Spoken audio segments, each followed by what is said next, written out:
अगर आप भी चाहते हैं बिट्टू मलंगिया इंटरटेनमेंट का ऑडियो वीडियो सबसे पहले आप तक पहुंचे, तो लाल बटन को दबाकर चैनल को सब्सक्राइब करें और बेल आइकन दबाना ना भूलें।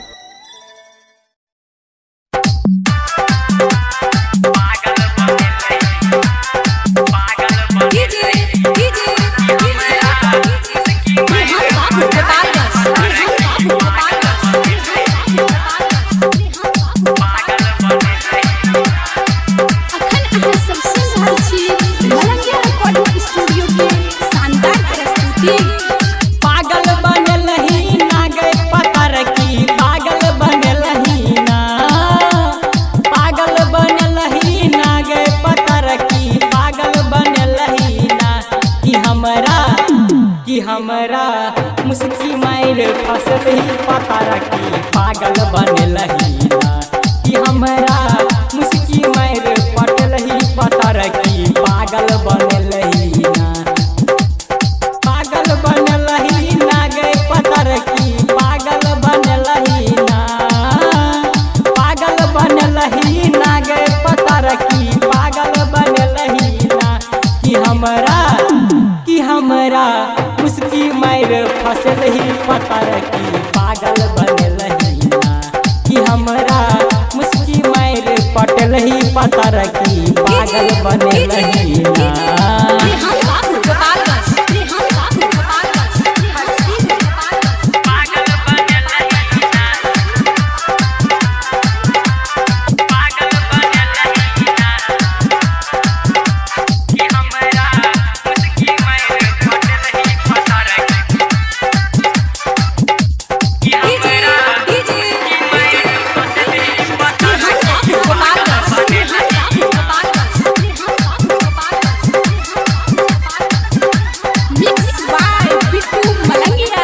चांद सन के चेहरा तोहर देखते भेलौं दीवाना गे।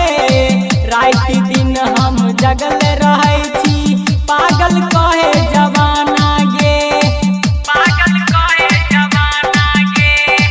चांद सन के चेहरा तोहर देखते भेलौं दीवाना गे।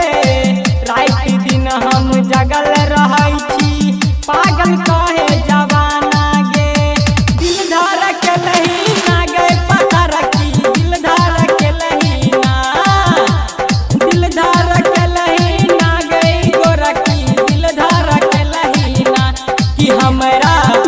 कि हमरा मुस्की मार फसल ही पता रखी पागल बनल ही ना कि हमरा मुस्की मार फसल ही पता रखी पागल बनल ही ना।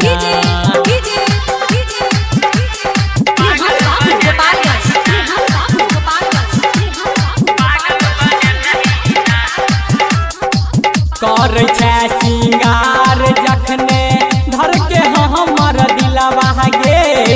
बारा नीमन लागै छौ छौरी गोरे गाल पतिलवा गे।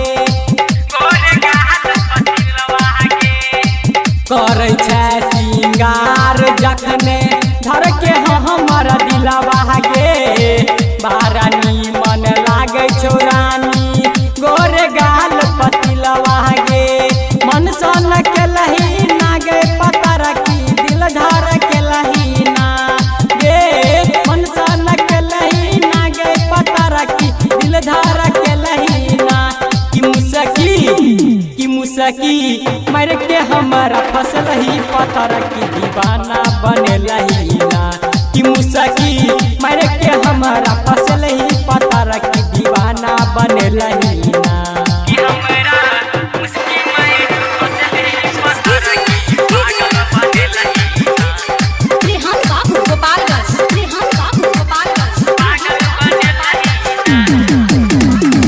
कनक बाली ओठा कलाली चमक चुनक के नथुनिया गे।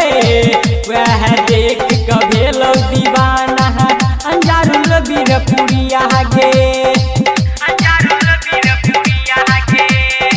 कनक बाली ओठा कलाली चमक चुनक के नथुनिया गे। वह देख के भेलौ दीवाना डीजे बिट्टू मलंगिया गे। दीपक कहै छौ ना गे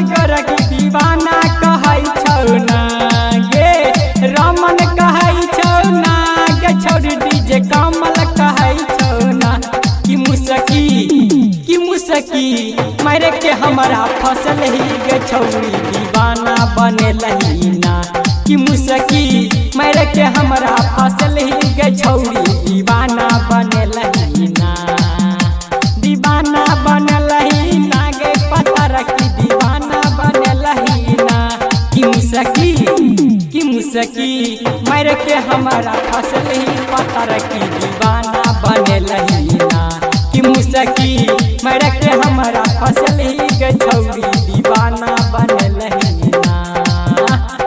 रेहान मोबाइल हाई स्कूल रोड, माझागर।